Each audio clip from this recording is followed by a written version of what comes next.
पंजाब भर में पाक फौज तैनात करने की मंजूरी दे दी गई है। खैबर पख्तूनख्वा हुकूमत और इस्लामाबाद इंतजामिया ने भी फौज तलब कर ली है। वजारत दाखिला ने पंजाब हुकूमत की दरख्वास्त पर फौज की तैनाती की मंजूरी दे दी। वजारत दाखिला के नोटिफिकेशन के मुताबिक फौज को आइन के आर्टिकल 245 के तहत तलब किया गया। लाहौर समेत सूबे के अहम अजला में अमन व अमान की सूरत हाल को कंट्रोल किया जाएगा। फौज इस हवाले से पुलिस और रेंजर्स की मदद करेगी। खैबर पख्तूनख्वा हुकूमत ने वफाकी वजारत दाखिला को तहरीरी दरख्वास्त दे दी।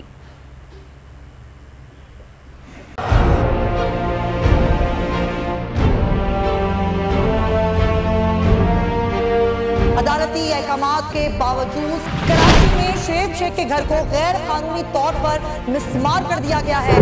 बोल के खिलाफ इंतकामी कार्रवाइयों में तेजी। कराची में को चेयरमैन शुएब शेख का घर गिरा दिया गया। बोल के खिलाफ इंतकामी कार्रवाइयों का सिलसिला जारी है।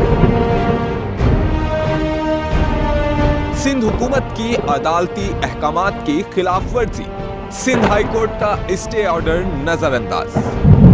सेक्रेटरी बल्दियात Najam Shah, director land Sawal Islam, director anti encroachment Imran Ahmed को नोटिस जारी। Administrator KMC director Saifur Rehman, DIG South Irfan Baloch, SSP Keamari Fida Hussain को भी फरीक बनाया गया। इससे पहले जो जुल्म के पहाड़ तोड़े गए, शुएब अहमद शेख की जबानी सुनी। 60 दिन का वक्त होता है, 102 दिन के बाद मैं जीत गया, केस भरी हो गया, 102 दिन के बाद अपील फाइल की, एक्सेप्ट कर ली। नहीं करते ना एक्सेप्ट, खत्म हो जाता ना जुल्म यार।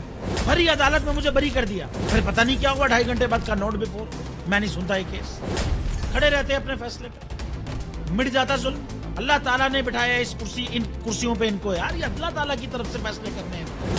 तो या तो ये फैसले आएंगे, जुल्म मिट जाएगा, या कौम खड़ी हो जाएगी जुल्म के खिलाफ। हर मुश्किल के बावजूद बोल हकीकी सहाफत करता रहेगा।